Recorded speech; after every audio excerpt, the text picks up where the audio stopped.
नमस्कार।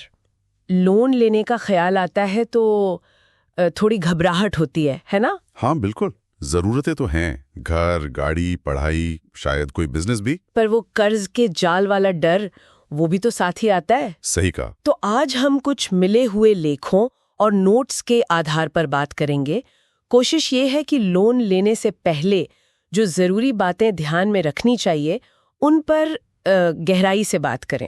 ये सिर्फ ये कहने के लिए नहीं कि लोन मत लो, बल्कि एक स्मार्ट, एक सुरक्षित फैसला कैसे लें, उस पर फोकस रहेगा। बिल्कुल, ठोस जानकारी के आधार पर। तो वो जो ईएमआई और ब्याज का डर है, चलिए आज उसे थोड़ी समझदारी में बदलते हैं। हाँ, शुरू करते हैं। तो हमारे स्रोतों में जो सबसे पहला और शायद सबसे अहम सवाल उभरा, वो था भाई ये लोन चाहिए क्यों? बिल्कुल, ये क्लैरिटी बहुत जरूरी है। मतलब स्रोत बताते हैं कि अगर लोन जरूरत के लिए है, जैसे घर या बिजनेस, हाँ, तो वो आपकी नेटवर्थ यानी आपकी कुल संपत्ति बढ़ाने में मदद कर सकता है, लॉन्ग टर्म में फायदा दे सकता है। अच्छा। लेकिन अगर ये सिर्फ एक चाहत है, जैसे कोई बहुत महंगी लग्जरी कार या विदेश घूमना, हाँ, तो वो फिर आसानी से एक बोझ बन सकता है। एक सुझाव जो बार बार दिखा वो था कि लोन का मकसद साफ साफ लिखें। ओके। हाँ, और फिर देखें कि क्या ये आपके लंबे समय के जो आर्थिक लक्ष्य हैं उनसे मेल खाता है या नहीं। हाँ, ये स्पष्टता तो बहुत जरूरी है। और इसी से जुड़ा हुआ दूसरा पॉइंट जो स्रोतों में मिला, हाँ, वो है ईएमआई और आपकी इनकम का बैलेंस। जी, एक आम नियम सा जो दिखा कई जगह, वो था कि महीने की किश्त आपकी मंथली इनकम के 30-40% से ज्यादा नहीं होनी चाहिए। क्या ये सही है? हाँ, ये एक अच्छा थंब रूल है। हाँ। और इसके पीछे का लॉजिक सिर्फ गणित नहीं है। अच्छा, और क्या है? देखिए, अगर ईएमआई बहुत ज्यादा होगी तो आपकी बचत पर असर पड़ेगा, आप निवेश नहीं कर पाएंगे। रोज के खर्चे भी तो है। हाँ, और रोजमर्रा के खर्चों को दबाव बढ़ेगा। नतीजा, बेवजह का फाइनेंशियल स्ट्रेस, टेंशन बढ़ेगी। सही बात है। इसीलिए स्रोतों में ये सलाह दी गई कि ऑनलाइन ईएमआई कैलकुलेटर इस्तेमाल करें। कई वेबसाइट्स हैं, जैसे बैंक बाजार वगैरह। हाँ, ताकि पहले से अंदाजा लग जाए। बिल्कुल, पता चल जाए कि ये किश्त आप आराम से संभाल पाएंगे या नहीं।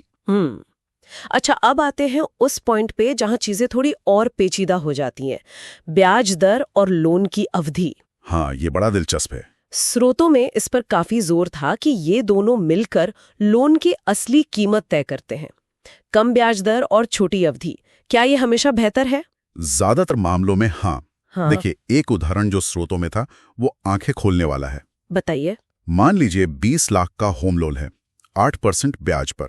हाँ। अगर आप 10 साल के लिए लेते हैं, ठीक है, तो कुल ब्याज करीब 12 लाख रुपए बनेगा। 12 लाख, ओके। लेकिन अगर वही लोन आप 20 साल के लिए लेते हैं, हाँ, आपकी महीने की ईएमआई कम हो जाएगी। हाँ, यही तो लोग देखते हैं अक्सर। बिल्कुल, पर कुल ब्याज कितना देंगे आप? 20 साल में वो 20 लाख से भी ज्यादा हो जाएगा। बाप रे, मतलब लोन अमाउंट से भी ज्यादा ब्याज। हाँ जी, इसीलिए स्रोतों ने जोर दिया कि अलग अलग बैंकों की दरों की तुलना करें, एसबीआई, एचडीएफसी जो भी हैं।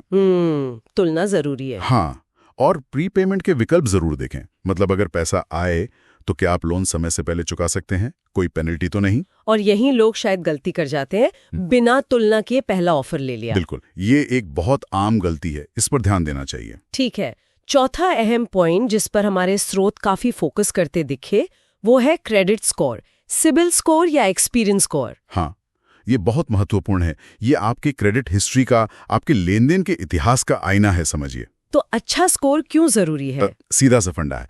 अगर आपका स्कोर अच्छा है, मान लीजिए 750 से ऊपर, तो आपको लोन मिलने की संभावना बढ़ जाती है और अक्सर बेहतर शर्तों पर मिलता है। मतलब ब्याज दर कम हो सकती है। और अगर स्कोर कम हुआ तो या तो लोन मिलेगा ही नहीं, रिजेक्ट हो जाएगा, या फिर मिलेगा भी तो ज्यादा ब्याज दर पर, महंगा पड़ेगा। तो क्या करना चाहिए? एक जरूरी सलाह जो मिली, लोन अप्लाई करने से पहले सिबिल जैसी वेबसाइट पर अपना स्कोर चेक करें। ओके, पहले चेक करना है। हाँ, अगर कम है तो देखें क्यों कम है, पुराने कर्ज चुकाएं, अपने बिल समय पर भरें, उसे सुधारने के कदम उठाएं, फिर अप्लाई करें। बिना स्कोर जाने अप्लाई करना भी गलती हुई फिर तो। हाँ, ये भी एक आम चूक है। और अब पांचवा बिंदु, एक सेफ्टी नेट, जिसकी बात शायद कम होती है, पर स्रोतों ने इसे बहुत जरूरी बताया, इमरजेंसी फंड। जी, ये बहुत जरूरी है। सोचिए, अगर अचानक नौकरी चली जाए या कोई मेडिकल इमरजेंसी आ जाए। बिल्कुल। हाँ, तब लोन की ईएमआई कैसे भरेंगे? यही पर इमरजेंसी फंड काम आता है। कितना होना चाहिए फंड? कम से कम 6 महीने के जो आपके जरूरी खर्चे हैं, उतना पैसा आपके पास बिल्कुल लिक्विड फॉर्म में होना चाहिए। लिक्विड मतलब आसानी से मिल जाए, जैसे सेविंग्स अकाउंट में या लिक्विड म्यूचुअल फंड में या रेकरिंग डिपॉजिट आरडी में। अच्छा, ये फंड आपको डिफॉल्टर होने से बचाएगा, लोन ना चुका पाने की नौबत नहीं आएगी। इसे बड़ी तस्वीर से देखें तो ये आर्थिक स्थिरता देता है। बिल्कुल, ये आपकी फाइनेंशियल स्टेबिलिटी की नींव है। स्रोतों में सुझाव था कि अपनी इनकम का कम से कम 10% हर महीने इस फंड के लिए अलग रखें। ये ना होने पर ही लोग शायद घबराहट में गलत फैसले ले लेते होंगे। हाँ बिल्कुल, फिर शायद और महंगा लोन लेना पड़ जाए या दोस्तों रिश्तेदारों से उधार मांगना पड़े। तो संक्षेप में देखें तो जो आम गलतियां स्रोतों में हाईलाइट हुई, बिना तुलना किए लोन लेना। हाँ, अपनी क्षमता से ज्यादा ईएमआई चुन लेना। वो छिपे हुए शुल्क जैसे processing fees, prepayment penalty, insurance, इनको नजरअंदाज कर देना। और कभी-कभी सिर्फ देखा देखी में या सामाजिक दबाव में फैसला ले लेना, भावनात्मक फैसले। तो इन सब स्रोतों से निचोड़ यही निकलता है कि लोन लेना अपने आप में गलत नहीं है। नहीं, बिल्कुल नहीं। पर बिना सोचे समझे लेना खतरनाक हो सकता है। वो 5 बातें याद रखना जरूरी है।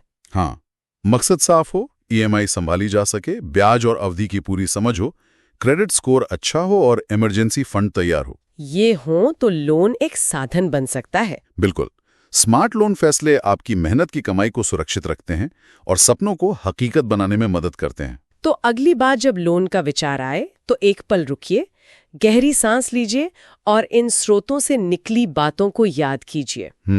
आज ही शायद एक छोटा कदम उठा सकते हैं, अपना क्रेडिट स्कोर जांचना या इमरजेंसी फंड की शुरुआत करना, थोड़ा ही सही। बिल्कुल। और जाते जाते एक विचार छोड़ जाते हैं सबके लिए सोचने को। जी, लोन आपकी आर्थिक कहानी का एक अध्याय हो सकता है, लेकिन क्या वो अध्याय तरक्की का होगा या बोझ का, ये आपके आज के फैसलों पर निर्भर करता है।